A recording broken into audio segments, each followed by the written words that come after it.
Kali. C'est donc mon deuxième personnage. Avant, c'était celui de maman, Guillaume. Donc. Dans la construction et dans ce qui s'est passé ici, je suis arrivé dès le début des constructions, enfin, ou de la déconstruction en tout cas, pour rebâtir après derrière, ce qui est assez rigolo. L'éco-hameau qui a été créé, donc il y a déjà 3 ans, un peu plus de 3 ans dans les faits, enfin dans la matière, on va dire. Mais l'idée elle a déjà plus de quasiment 7 ans, je crois. Ouais. Sur un projet où il devait être, je crois déjà pas loin de 10 au tout départ dans la pensée en fait, quoi. Et après il y a eu des rétractations de certaines personnes quand il a fallu passer au vrai, au dur. Voilà pour la petite présentation. Est-ce que tu peux nous rappeler où est-ce qu'on est ici précisément et qu'est-ce que c'est pour toi? Alors Usage d'Audace, c'est l'association déjà. Au-delà de l'écolieu. Usage d'Audace, c'est vraiment un transfert, une rallonge un peu de l'éco-hameau, quoi. Moi, je le vois vraiment comme ce principe de lien, en fait, de réussir à recréer quelque chose dans l'humain. C'est là que je veux vraiment... c'est ce que je suis venu chercher ici, clairement. L'éco-hameau, vraiment, nous permet de recréer ce lien déjà entre nous, éviter d'aller vivre chacun de notre côté, comme on pourrait tous le faire, d'être en solo. Moi, d'ailleurs, au départ, avant d'arriver ici, moi, je voulais me faire ma petite baraque, comme beaucoup de gens, et me dire, voilà, je peux m'en sortir tout seul, je peux faire ça, c'est pas un souci. Hein. Je suis un homme des bois, donc vivre comme cela... il n'y a aucun problème. Par contre, la vraie difficulté, c'est d'aller créer du lien, d'aller rechercher les gens et de se dire... une phrase qu'un grand philosophe a dit, seul, on avance plus vite, à plusieurs, on va plus loin. C'est la mixité des gens, enfin, vraiment les horizons d'où on vient, quoi. Ça n'a strictement rien à voir, quoi. Entre un banquier déjà et un permaculteur, dans l'idée, il y a déjà 2 chemins qui pourraient complètement s'opposer. Dans le fait, absolument pas, puisqu'au contraire, il y a plein de trucs qui peuvent les relier aussi. Hein. Mais voilà, aujourd'hui, ça a quand même des sens, ça peut avoir des sens complètement différents, quoi. Donc cette mixité à ce niveau-là est ultra intéressante, déjà au niveau des métiers qu'on amène nous tous. Et en plus de ça, les âges différents, parce qu'on a quand même, en termes d'adultes, et encore ma compagne Malik, là, qui va arriver, qui est encore plus jeune, on va avoir 20 ans d'écart on a une génération d'écart, en fait, sur les habitants. Ce qui est hyper sympa, en fait, déjà, quoi. Et en plus de ça, on ramène les enfants, il commence à y avoir des enfants, enfin, il y a des enfants déjà ici, avec des naissances ici. Donc... ouais, l'éco-hameau, il est en train de se créer là-dedans, en fait, quoi. En fait, on n'est pas encore un éco-hameau. On tend à le devenir, mais on l'est pas encore. Ça prendra tout son sens quand il y aura beaucoup, beaucoup de choses qui se seront passées ici.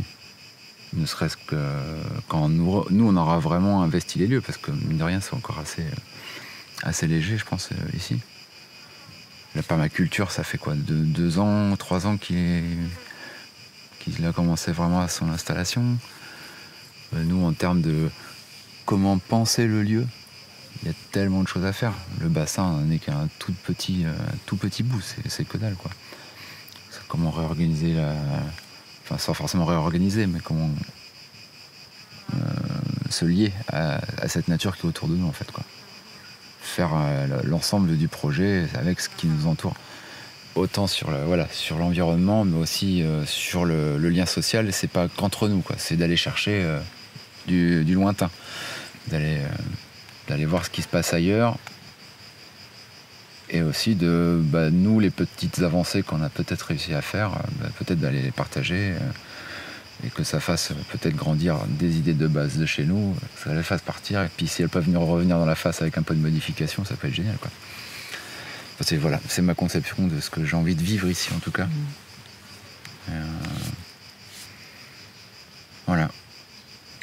Tu vois, ne serait-ce déjà une petite modification dans ma vision de la vie. Moi, tu m'aurais vu il y a 6 ou 7 mois, je t'aurais dit un enfant, c'est mort. J'aurais jamais d'enfant de ma vie, ça n'a aucun sens pour moi. Qu'est-ce que tu vas lui présenter en fait? C'est quoi ce monde dans lequel on vit et tout ça? Je suis un bon dépressif, même dans l'idée, tu peux vite me briser le cœur, quoi. Et en fait, depuis que je suis arrivé ici, j'ai une espèce de putain de puissance qui est en train de monter, quoi. Un truc qui est, ne serait-ce que dans la confiance en moi, il y a tout ça qui est en train d'arriver. Et aujourd'hui, je me dis, ouais, un enfant, en fait, il y a quelque chose, en fait. Ça pourrait être... Il y a une continuité, il y a quelque chose. Voilà, ça peut être une belle évolution de pensée, ne serait-ce qu'en quelques mois, de ce qui s'est vécu, de ce que j'ai vécu ici, à travers tout le groupe. Parce que j'ai vu les autres, comment ils interagissent avec leurs enfants, qu'est-ce qui peut se passer, quels messages tu peux leur envoyer, et lesquels eux vont pouvoir envoyer plus tard. Et cette continuité, elle est belle, elle peut être hyper belle, quoi. Donc comme quoi on va sûrement vivre des temps très difficiles, parce que là c'est rien ce qu'on vit, mais à travers ces temps difficiles, il y aura je vais pas parler d'espoir, mais en fait une continuité de vie, en fait, qu'elle sera toujours là. Voilà, ça peut... La continuité, l'usage d'audace, le bras, l'extension, voilà, c'est l'extension. Tout se rejoint un peu dans tout ça, quoi. Voilà. C'est quoi ton rêve avec ce lieu? J'ai pas forcément de rêve, j'ai juste envie de vivre, en fait, quoi. Déjà, c'est un beau rêve de vivre, en fait, tout simplement, je pense. De se dire, voilà, je suis pas dans la destinée, je suis pas dans ce genre de truc-là, j'accroche pas à ça. Par contre, je suis arrivé là, donc autant en profiter dans certaines bonnes choses, quoi. Sinon, ça ferait pas longtemps que je me serais foutu en l'air, quoi. S'il n'y a pas tout cela. Donc voilà, un petit rêve de vie, juste avec les évolutions que ça peut apporter, les petits échecs, les petits tracas qui nous paraissent des montagnes sur les moments, et puis en fait qui est que dalle à côté de tout ce qui peut être hyper beau à construire, quoi. Ouais, j'ai pas de rêve, moi j'ai pas. Ou alors peut-être que j'ai déjà un côté aigri, j'en sais rien, peut-être au fond de moi. Mais non, j'ai arrêté d'attendre, en tout cas. L'attente a créé trop de frustration en moi, donc j'ai trop regardé Star Wars, du coup maintenant je sais que l'attente ne mène à rien. C'est bon. Je n'ai pas d'Ewan. Ouais, non, pas d'attente, pas de rêve. Juste voilà, ce qui se passe, ok, tac, on interagit, machin, ok. On trouve des solutions, on est là, on est dans l'instant présent, et c'est déjà des très, très belles choses. Donc s'il peut y avoir un rêve, c'est juste qu'on arrive à quand même conserver cette putain de planète, qui est quand même un truc qui est quand même assez fou, quoi. Si je peux avoir un rêve, c'est là. Mais je le verrai pas, de toute façon. Donc si je peux juste envoyer ce que j'ai eu le plaisir de goûter quand j'étais plus jeune, et qui a pu sûrement m'émerveiller, et auquel je reviens d'ailleurs aujourd'hui. C'était cet émerveillement de nature et de simplicité, en fait. Ouais, il est peut-être là le petit rêve, s'il y en a. C'est ce qui t'a fait devenir charpentier? Non, le charpentier, c'était que je fasse quelque chose de ma vie où ça prend du sens. Parce que, voilà, quand je disais avant, j'étais dépressif, voilà, avant de faire cette reconversion en éco-construction, il n'y avait plus grand chose qui me titillait, quoi. Très très vite blasé de la vie. Donc du coup, voilà, ça m'a permis de me dire, en fait, tu peux réussir à faire des choses qui te font plaisir. Le bois est un matériau qui m'a toujours plu, je bricolais déjà un petit peu avant, donc ça m'a permis de faire ça. Et donc, je vais revenir à Thomas parce que ça a été une espèce de petit mentor aussi à un moment donné, en tout cas. Enfin, c'est lui qui m'a guidé sur les chantiers participatifs, en fait. Toute cette rencontre humaine, c'est ça qui c'est plutôt ça qui m'a guidé, quoi. C'est vraiment ces rencontres humaines, ces moments de partage qui... voilà, moi je découvrais ça il y a 6 ans, 5-6 ans, un truc comme ça. Et voilà, qu'il y a des gens, ils sont prêts à déconstruire toutes les idées reçues qu'ils avaient depuis pas mal d'années, et puis que voilà, on repart sur quelque chose on revient sur du plus neuf, quoi, en tout cas, mais avec une autre vision, une autre logistique qui est plus enfin, malgré encore tous les bagages qu'on a, mais en tout cas de réussir à aller sur autre chose. Et c'est plus ça qui m'a amené à l'éco-construction. Même encore aujourd'hui, hein, toi, l'éco-construction, j'ai beaucoup de mal avec ce terme-là, parce que même moi, quand on peut reparler de recréer des nouveaux bâtiments, quand je dis voilà, déjà ça n'a pas forcément de sens pour moi. Enfin, en tout cas, je me perds beaucoup là-dedans. Et au-delà de ça, voilà, je fais un métier, ok, il est hyper beau, j'aime pas parler de noblesse de matériaux, parce que voilà, chaque matériau peut être noble, hein. Tout dépend le cœur et les trucs que tu lui mets dedans. Mais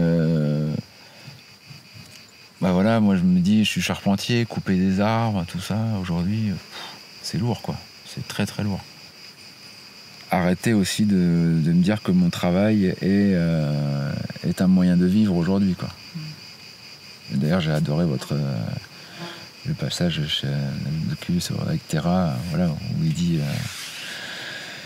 juste être et respirer, c'est déjà voilà, on crée déjà quelque chose, voilà. On est la création déjà, ne serait-ce que d'être là. Donc voilà, juste faire des bois qui sont tombés, travailler avec ça, la nature nous le donne. C'est pas nous qui avons été le couper avec nos machines toutes merdiques. Prendre le temps d'utiliser des outils qui ne sont que manuels, qui sont pas électriques, qui sont pas thermiques. Enlever cette rapidité, en fait, d'exécution, qui pour moi est un des gros problèmes de l'humain aujourd'hui. Au-delà de la consommation, c'est là, c'est maintenant, il me le faut, j'ai envie, donc ça doit être là, quoi. Donc voilà, enlever tous ces trucs-là, qui je pense est très important. En tout cas pour moi, d'enlever tout ça. Ce matin, j'ai regardé une vidéo d'un mec, un petit papy en Asie, qui se fabriquait son pont tout à la main, quoi. Tout à la main. Il n'y a pas de vis, il n'y a pas utilisé de rabot, il n'y a pas à l'ancienne comme il faut. Ses petits outils, ses poignets, ses coudes. Un petit copain qui est venu de temps en temps pour filer la main pour les trucs un peu lourds, et puis voilà. Et il a construit un pont qui est absolument magnifique. Voilà. C'est toujours ce qu'on entend, hein, c'est revenir à l'essentiel, quoi. C'est redondant, mais c'est l'essentiel, donc autant le rappeler de temps en temps, quoi. Tu peux nous parler du chantier de la Landaise et ce qui va en devenir? La Landaise, je vais même te faire le début de l'histoire, a priori. À l'emplacement avant où c'était, il y avait un bâtiment agricole qui a été complètement déconstruit. Donc c'est en ça où je disais que je suis arrivé au tout début du chantier. C'est une des premières actions, ça a été ça, de déconstruire ce vieux bâtiment agricole qui menaçait de s'écrouler. Et donc ce bâtiment agricole qui a été reconstruit à une certaine image de ce qui pouvait être fait ici avant, par rapport à l'urbanisme notamment. D'ailleurs, on peut parler de loi un peu débile aujourd'hui. Dans la conservation du patrimoine, je ne suis absolument pas pour ça. Le patrimoine, si ça n'a aucun sens, pourquoi le conserver? Enfin, voilà. Donc ça a été reproduit dans une image des bâtiments landais, des choses qu'on pouvait retrouver ici, avec quand même une histoire, une conception sur la bioclimatie. Où vraiment toute la course du soleil a été étudiée, les avancées de toit, tout a été fait en sorte que le bâtiment à la fois ne s'abîme le moins rapidement possible et qu'à la fois il amène le maximum de ressources, de chaleur ou de choses comme ça, pour que y ait moins de création par la suite par la main de l'homme pour se chauffer ou des choses comme ça. Et donc ce qui est assez rigolo, c'est que donc ancien bâtiment agricole, on reconstruit pour le maraîcher, pour Michael, c'était lui qui devait habiter à l'époque là-dedans avec son compagnon. Et donc ce bâtiment a été vu en grand, très très grand à l'époque. Ça c'est une petite hérésie, il y a une petite bourgeoisie qui s'est installée d'un seul coup là-dedans, qui ne fait pas trop sens avec le reste de ce qui peut se passer ici. Mais voilà, il est là maintenant, donc il faut faire avec. Et donc ce bâtiment, moi je devais habiter dedans quand je suis arrivé. On devait partager ça avec je devais partager ça avec les Proust. Et voilà, du coup, aujourd'hui, c'est un bâtiment donc il n'y aura plus qu'une seule famille dedans. Parce que suite à des réglementations aussi très débiles, on ne peut pas créer des maisons comme on veut, alors qu'il est déjà là, il est créé. Donc on pourrait faire plusieurs logements dedans. Et aujourd'hui, la loi nous l'empêche pour des raisons qui, pour moi, sont folles. Donc avec cette histoire de rapidité aussi dont je parlais juste avant, où il y a aujourd'hui c'est un des gros soucis qu'on a d'ailleurs dans notre relation par rapport au sein du l'éco-hameau des habitants d'ici. Nos réunions peuvent ça peut vite tourner autour de ça, sur l'exécution des tâches qu'on a à faire pour les bâtiments, quoi. Parce qu'on n'est pas tous d'accord à ce niveau-là. Moi je suis plutôt à essayer d'être tiré sur on va prendre le temps de faire les choses, que justement des bâtiments comme ça c'est gros, donc les choses mettent du temps à se mettre en place et tout ça, donc pour éviter justement à refaire des choses, et voilà, juste prendre le temps de faire ça. Voilà, il y en a d'autres que c'est non, en fait on met de l'énergie, habiter dans des habitats précaires entre guillemets, c'est une énergie aussi, c'est des sous, et puis thermiquement c'est pas très logique aussi d'habiter dans des petits habitats merdiques, mine de rien. On veut habiter dans des trucs super isolés, et puis pendant des années on va habiter dans des trucs surmerdiques, on va consommer de l'électricité à gogo parce qu'on a quand même besoin de notre petit confort de bourgeois. Et voilà, et donc c'est un bâtiment qui fera à la fois un lieu, un foyer, mais aussi un lieu d'accueil pour nos petites réunions déjà, parce qu'elles sont importantes au sein du collectif. Et aussi un petit lieu d'accueil pour héberger sur quelques jours, quelques semaines, quelques mois s'il le faut de temps en temps, des amis, de la famille, de différentes familles ou des gens extérieurs en tout cas qui ont envie de venir. On se laisse toujours le choix de pouvoir accueillir des gens comme ça, quoi, sur l'impromptu ou pas. Dire tiens, il y a un petit lit pour quelqu'un comme ça. Donc voilà, c'est un peu pour ce bâtiment. Et pour toi, le collectif,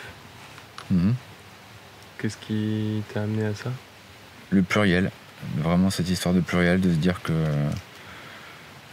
qu'on peut vraiment faire beaucoup de choses à plusieurs, quoi.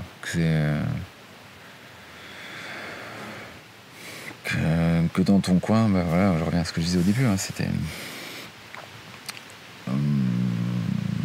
tout seul tu peux toujours faire plein de choses, c'est pas le souci, en fonction de l'énergie que tu vas foutre dedans et tout ça. Après tu vas peut-être faire des choses plus, au-delà de faire en fait des choses à plusieurs et de faire des choses plus grandes, parce que j'ai pas forcément envie de dire plus grandes, ou alors plus grandes peut-être par la pensée en fait, quoi. C'est là que le collectif pour moi est très intéressant, c'est que tu vas vraiment voir le regard de chacun, et le fait d'avoir le regard de chacun va amener des idées complètement différentes, et quand toi tu vas aller tête baissée sur un truc, juste d'avoir quelqu'un qui a un regard qui est déjà plus extérieur que le tien de départ, déjà rien que ça fait déjà tellement avancer le schmilblick en fait, quoi. Enfin souvent, parce que le collectif aussi a son contresens à ce niveau là, c'est que des fois des prises de décision elles sont beaucoup plus longues que quand tu es tout seul. Ça c'est très important Moi, je sais que j'ai plein de copains, ils me disent, mais je sais pas du tout comment vous faites. Enfin, et la première personne d'ailleurs à qui j'ai été surpris, c'est mon père. J'ai eu une discussion il y a 1 mois et quelques avec lui sur. Enfin, j'ai découvert que mon père, dans l'idée, c'était un gros punk en fait, quoi. Il en a rien à foutre des autres en fait, clairement. Il me disait, mais moi, ton projet, je peux pas en fait. J'ai envie de faire un truc, on me dit non au bout de 3 fois, je vais le faire dans mon coin. J'ai évité un gros punk en fait, vraiment dans l'idée de la loi, parce qu'on se met des lois nous, hein, très clairement. Enfin, on établit des choses pour que ça respecte les lois devraient être construites comme ça d'ailleurs. Enfin, bien souvent, le problème c'est qu'elles sont amenées par des gens qui ont un certain sens du pouvoir et qui vont diriger certaines choses. Et c'est tout ça qu'il faut réussir à changer. D'ailleurs, l'éco-hameau est juste génial pour ça. C'est toute cette façon de penser qu'on amène. Moi, ils m'ont fait énormément évoluer à ce niveau-là, quoi. Donc voilà, le collectif, c'est bien sur plein de choses. Comme tout, de toute manière, dans la vie, hein, t'as cette petite balance qui va s'exercer et qui est très intéressante. Et même si des fois, c'est un peu chiant, ben, ça nous apprend des fois à soit se booster, vraiment des fois se dire, j'aime pas trop cette expression, mais de gonfler les pecs et puis dire allez, on y va, j'avance, il faut que mon idée passe, et puis voilà, enfin, avec l'accord des autres, mais voilà, ça te tient à cœur en tout cas, donc tu as envie d'y aller, quoi. Ou des fois, soit tu apprends à lâcher aussi. C'est beau, hein, de savoir lâcher, hein, de se dire ok, en fait ça a l'air vachement plus important pour lui que pour moi, donc en fait je vais mettre un peu d'eau dans mon vin au lieu d'alcool à brûler, et puis voilà. Et voilà, c'est hyper chouette. Moi, je sais que quand ça s'est proposé que je vienne ici, parce que ça s'est fait pendant un chantier, c'était sur le toit de la Landaise d'ailleurs, c'est rigolo. Voilà, ils m'ont dit bon, on cherche quelqu'un. Moi je leur ai dit je suis là. Mais je savais déjà comment ils fonctionnaient, tous ces principes de réunion, déjà toute la force, tout ce qu'ils avaient réussi à dégager en fait avant que je n'arrive, tout ce qu'ils ont réussi à mettre en place. Parce que voilà, un projet collectif comme ça, j'en ai déjà entendu parler, il y en a déjà combien qui ont explosé, hein. Enfin, ça va très très vite, l'humain, le facteur, le putain de facteur humain, le PFH. Il a tout son sens là. Et voilà, c'est comment est-ce qu'on va réussir à... Ce qui m'importe dans ce projet-là, c'est pas comment nous on va s'en sortir, c'est comment on va réussir à grossir le truc. Pas l'éco-hameau en lui-même, c'est la civilisation en elle-même, quoi. Donc avec notre petit périmètre de ce qu'il y a autour de nous, et c'est déjà bien de réussir à s'occuper de ce petit périmètre qu'il y a autour de nous. Voilà, c'est cette puissance de collectif, c'est ces avis divergents, mais où on prend le temps de parler, où il n'y a pas de prise de décision parce qu'il y en a un qui a plus de pognon. Et c'est d'ailleurs ça aussi qu'à Bordeaux, il y a un projet qui est à Léognan. Je ne sais plus du tout quel est le nom. Ça fait déjà un paquet d'années qu'il existe.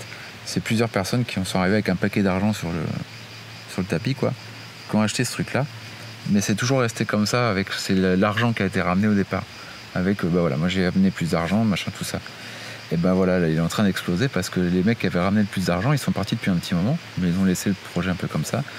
Et puis Bordeaux, avec la ligne, la LGV qui s'est installée avec tous les Parisiens qui arrivent, les prix ont gonflé à Bordeaux et tous les alentours, et toute la campagne bordelaise elle est en train de gonfler au niveau des prix du bâtiment et tout ça. Du coup, les mecs de Léognan, qui étaient à l'origine du projet, ils ont dit en fait on va revendre.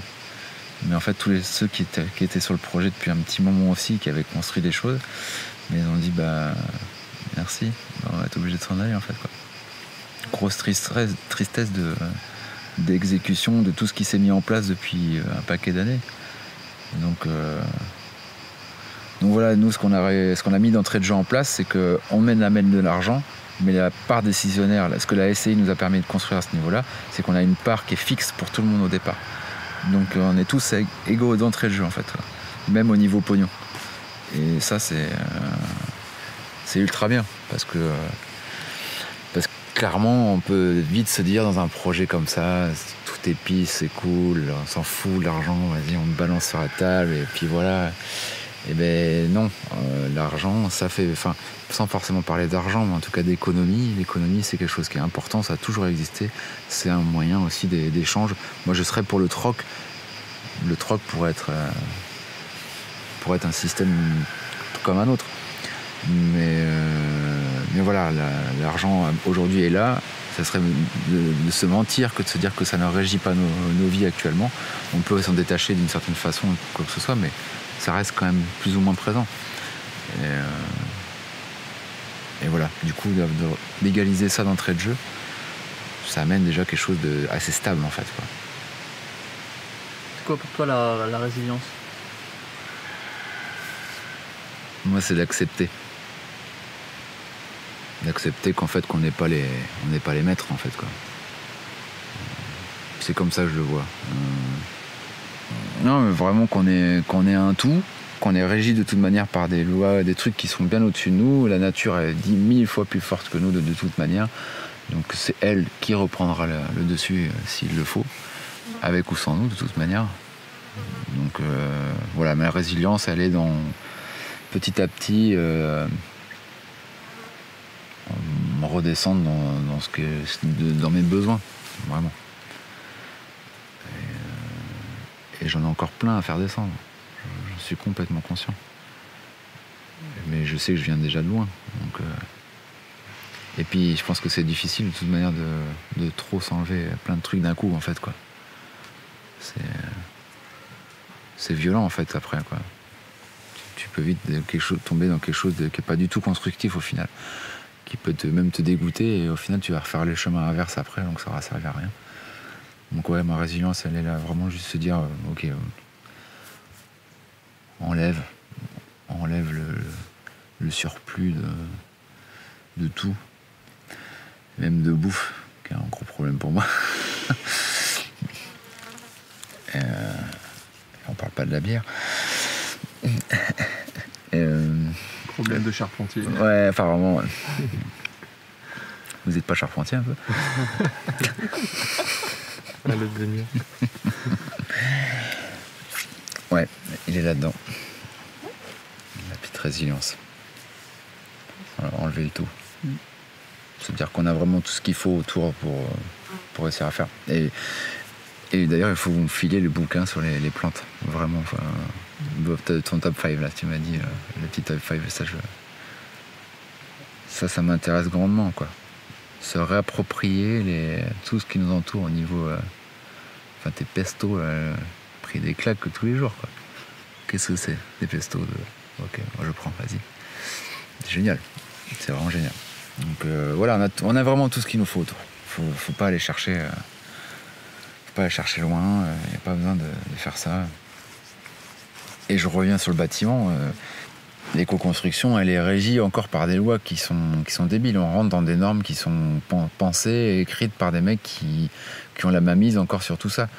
Et voilà, je fais de l'éco-construction, mais je fais venir de la laine de bois qui vient d'Allemagne. Déjà, c'est compliqué, déjà, tu vois. Voilà, c'est enlever ça. Enlever tous ces trucs-là. Vraiment faire avec ce qui nous entoure au maximum, quoi. Il y a un petit papy qui est passé hier, là, je sais pas si vous avez vu, avec Marie-Claire. Voilà, ils sont passés hier. Le mec est plus ou moins dans le bâtiment depuis un paquet d'années. Il a appris la charpente avec un compagnon. Et voilà, on était sous le magnolia et il me dit... Et on regardait les feuilles de magnolia, c'est hyper beau les feuilles de magnolia. Ça a un effet cuir. Si on pouvait réussir à le fixer, j'aimerais même me renseigner d'ailleurs à ce niveau-là. Mais voilà, ça restait comme ça. Ou alors se dire que c'est de l'éphémère, et tant mieux. Il faut voir aussi ça. Et il me dit, mais ça c'est un super isolant. Tu le coupes en film comme ça, tu te le mets dans tes murs, machin. Mais voilà, en fait, mais le magnolia, il est quand même un exemple parmi des milliers, en fait. On a tout. On a tout ce qu'il nous faut autour de nous. Pour de l'isolant, pour du machin. On a de la terre, il y en a partout, plus ou moins argileuse. Tu vas te débrouiller avec ce que tu as, mais elle est là. Pourquoi aller la faire venir de Pétaouchnok ou... Voilà. Donc c'est tous ces nouveaux moyens de penser, c'est tous ces trucs-là qu'il faut aller complètement repenser, arrêter de se dire que que oui, je m'achète une bonne conscience parce que je fais de l'écologique ou parce que je fais... enfin, je sais pas quel autre truc je pourrais donner comme exemple, mais faire avec ce qu'on a. Voilà. Dans l'idée, si je continue à charpente, parce que je sais pas si je vais continuer ça très très longtemps. Voilà, ce que vous faites en vélo, je me dis pourquoi pas, moi, me choper juste une petite remorque, une petite dizaine ou quinzaine d'outils dans une petite remorque. Je pars avec mon vélo, je vais faire 3 mois sur un endroit, je reviendrai chez moi dans 3 mois. Mais je ferai pas 15 000 allers-retours avec mon camion, comme on l'a fait cette semaine. C'est débile. Parce que mal pensé, parce que là, il faut le faire, là, maintenant. Donc, le gros travail perso encore à faire à ce niveau-là. Donc, voilà. J'ai presque plus de batterie. Très bien. Est-ce que on peut conclure par quelque chose qui vous tient? Moi, je veux bien continuer. Ouais. Allez partout. Faites véhiculer ce putain de message que vous avez réussi à m'envoyer par les petits docus qu'on a vus depuis le début, par votre présence, par les trucs. Voilà, les premiers jours passés avec vous, les plantes, ok, je reviens sur les pestos, sur l'énergie, les rencontres, les massages. Les massages que tu m'as fait pendant une semaine, là, c'était juste génial. Toi, cette espèce de petit de triptyque que vous formez, il est absolument parfait. Il va grandir en plus, peut-être ne serait-ce que pour une étape, j'en sais rien. Mais ouais, véhiculer tout ça partout, c'est juste génial. J'adore votre principe, votre concept de départ là. Je dis amen, même si je suis pas du tout dans la religion. Mais voilà, envoyez-le partout. Faites-vous les mollets sur vos vélos s'il le faut. Mais continuez. C'est un beau truc que vous êtes en train de faire. Donc envoyez-le. Envoyez du bousin. Voilà, ce sera mon dernier message en tout cas. J'ai un carnet de citations. Là, je recense les citations. Et est-ce que toi t'en as une qui te plaît particulièrement, que tu as envie de partager? Des citations comme ça que moi je connaîtrais. Et il y a toujours celle que j'aime beaucoup sur la tasse, mais je l'ai pas. Je suis très mauvais pour ça. Retenir par cœur des choses comme ça, je suis très très mauvais. Mais dans le principe, je crois que c'est Doug Larson, si je me trompe pas, qui est, je sais pas, tu la connais ou pas du tout? Tu la vois? Je la vois, ouais. Tu la vois? Je vais essayer de la faire en cours. Ouais. Grossièrement, voilà, le message final, parce que c'est soyez des mauvaises herbes en fait, quoi. Il n'y a pas de mauvaises herbes, on est un tout, ça pousse partout, voilà, tu n'es pas une mauvaise herbe, tout est mauvaise herbe dans ce cas-là, enfin je veux dire, soyez des mauvaises herbes. Le principe on développe des choses qui sont très fortes en étant des mauvaises herbes. Il ne faut pas se sentir régi par des trucs, des points de vue extérieurs débiles des uns et des autres, des mauvais points de vue en tout cas. Donc vivez pleinement ce que vous êtes en étant une mauvaise herbe s'il le faut. J'aime bien ce truc-là. Ouais. Merci Camille, merci. Merci à vous les gars.